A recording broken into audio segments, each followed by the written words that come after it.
When you spoke to Victoria in 2012, you did not think you would be here today, did you? Certainly not. It's kind of harder for me to appreciate the fact that I'm sitting here talking to you than it was to understand the fact when the doctor told me that I only had a few months to live. I got hold of that right away. I understood that right away. But coming out the other end is, well, it was a long process, a huge operation, a long time recovering and that, you know, and to... If I try and think that thing about how wonderful it is to be actually sitting here and alive and conscious and cured of cancer, actually it's a bit too much to take in, and I try to keep that at the back of my mind. Totally understand it. I mean, you were given a death sentence, effectively, yes. And presumably over the course of those 12 months, were you kind of counting down the days and waiting to the end, and then suddenly you're still standing?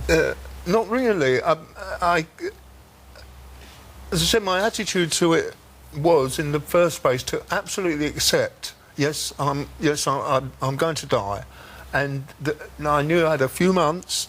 You know, they can't give you an exact time, but certainly they were estimating less than a year, and I thought I don't want to waste that time in running after false hopes or miracle cures or anything. I'm just going to enjoy myself in this moment, right now. In this moment, I feel okay, you know. And if death is approaching, then I'll have to face it then, you know. But most of the time, I was just living in the moment and being very, very conscious of being alive. And it in many ways, it was a marvellous feeling. So when you did get to the end of that year, what did you think when you realised you could keep going, and then you had a chance encounter that led to surgery that not just gave you a bit more life, but actually cured you? Yes. Again, there were many things during that year that were really difficult to appreciate fully, and having spent this year, or slightly more than a year, with the idea that my life was at an end and that I was certainly doomed to die, to then encounter these people at Adam Brooks Hospital that looking at me, Mr. Feelgood, the surgeon, the first time I consulted with him, and I was just sitting there looking at him and thinking, is this man telling me I'm going to live? And well, I mean, he's certainly a man of tremendous authority, and he was saying, and after all this time of being certain I was going to die, that was just one of the many weird things that went on. Tell us more about how that arose, because it really was a chance encounter, wasn't it, that led to you meeting him, yes, that led to that life-saving surgery? Absolutely. We were... I'd done my farewell tour, and I was still on my feet, and the summertime was coming, so we decided, well, OK, we'll carry on. And the great thing about summer is you've got festivals where you can jump onto the bill at a moment's notice, and if you actually can't make it, then it's not going to stop the show, you know. So it's an ideal kind of gig for a person like me that didn't know. And we played the Cornbury Festival, and that was an absolutely marvellous day I had that day. That, for instance, it was Van Morrison was topping the bill, and I remember sitting in the sun watching Van, and he was singing "Precious Time Is Slipping Away," and I was thinking, oh, I feel so good. The sun is shining. I'm listening to this great music, and yes, precious time is slipping away, but it feels good. I'm here to slip that time away, you know. And anyway, backstage I bump into this photographer called Charlie Chan. Charlie Chan, a real live wire, this guy. Anyway. I was talking to him, and it transpired that he was in fact a cancer surgeon. I can't remember much more, but that's where I met him.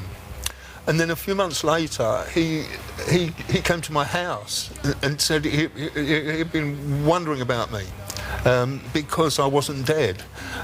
I should have been dead after the 10 months the doctors gave me, but by now, much more than that. I got 13 or 14 months had gone by.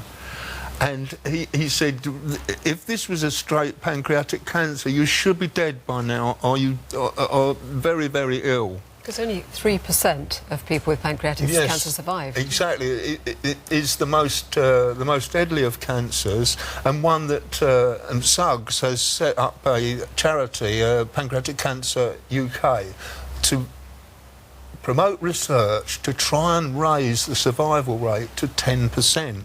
But right now it's 3%. Anyway, Charlie Chan came to my place and he talked to me. He said, "There's something strange. I want you to go and consult my friend Mr. Emmanuel Hugay at Addenbrooke's Hospital." He said, and yes, I went to Addenbrooke's Hospital. I met Mr. Hugay and sat there. My mind in a turmoil, really, because here he was telling me, yes, he'd looked at all the scans and whatnot, and he felt that this tumour, which by now was the size of a melon, and was, I mean, it looked like I was several months pregnant. It was big, this tumour. And Mr. Hugo said he and his team felt that it was in fact operable. I'd been told it at the beginning that it was inoperable, but they determined that it was operable. And so I said, well, yes, do it, you know. And so having not had any treatment, because as we were hearing when you talked to Victoria, you decided not to have chemotherapy to enjoy the last months, what you thought was going to be the last months of your life. You then had very invasive surgery, didn't you? Went in for the big one, yes. What was that like? Well, it was...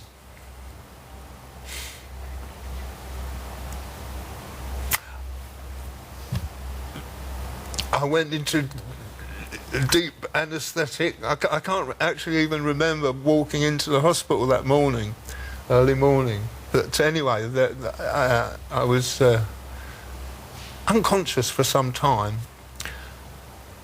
I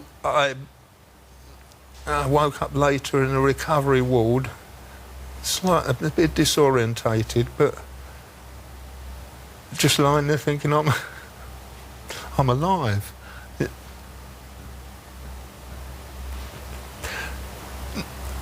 When I was initially given the diagnosis and told I was going to die, I grasped that idea straight away. But actually, you're just sitting talking to someone. But recovering from an operation like this, you are very, very ill. I mean, I was wasted, very weak, very, very ill. There's this huge Mercedes sign emblazoned across my stomach now. Where they, it was a big lump they had to get out. Yeah, do you want to see it? Maybe not. No, exactly. Right, but it's impressive. I can imagine. Yeah, we can all imagine. It's better than a tattoo. And it's got an incredible story, because it was the moment everything changed. Yes. But then, of course, as I say, I was very, very weak and lying in hospital for a long, long time, you know, recovering, and then when I got out of the hospital at home, I was very, very, very weak indeed. Having to walk around the block once a day to try and exercise. Why do you think it was harder for you almost to come to terms with embracing? You had embraced life that year, but embraced life feeling that it was finite. Why was it harder to then get to grips with the fact that actually you had life again and there was no deadline on it anymore? Well, because, I mean, for one thing, when you're anticipating death, I mean, that's that. You know, when you have escaped from it, you are actually still there. You're not dead. You're actually still there to try and puzzle this thing out. And to this day, I can't really apply my mind. If I try to understand the enormity of the fact that I'm alive, after all those months believing that my life was over, it just gets difficult to take in. So I think I'm slowly coming back down to earth. When you go to bed at night, what's the last thing you think of at the end of another day that you thought you wouldn't see? I'll think of all sorts of things, Roger, don't you? I think we all do. But we haven't all obviously faced our mortality like you have. No. And I have to say that year was one of the most marvellous years of my life.